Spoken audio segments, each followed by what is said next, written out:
Hatinamu shapanika, hatifari kuvapano,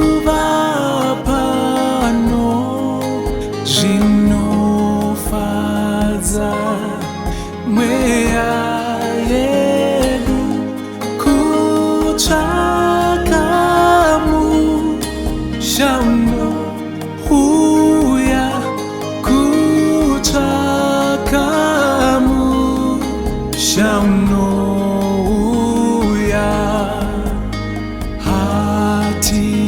Hatinamu shapanyika, tinodamu shauri kure zitarao Zioni unopenya nguva dzose, unopenya nguva dzose.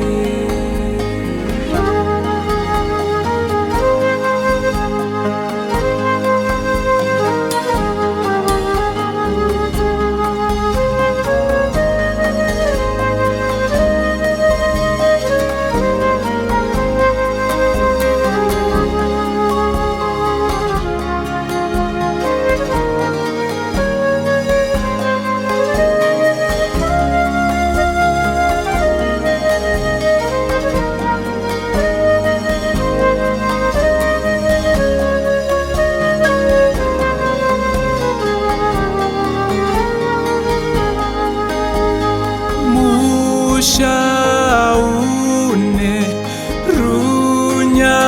runyararo, vafambi vachazorora, dai ndine mapapiro ndaiuya ndizorore, ndaiuya ndizorore. Mweya wangu chinyarara, Mwari anoziva nguva ndichaita kuda kwake, iye ondipa zororo.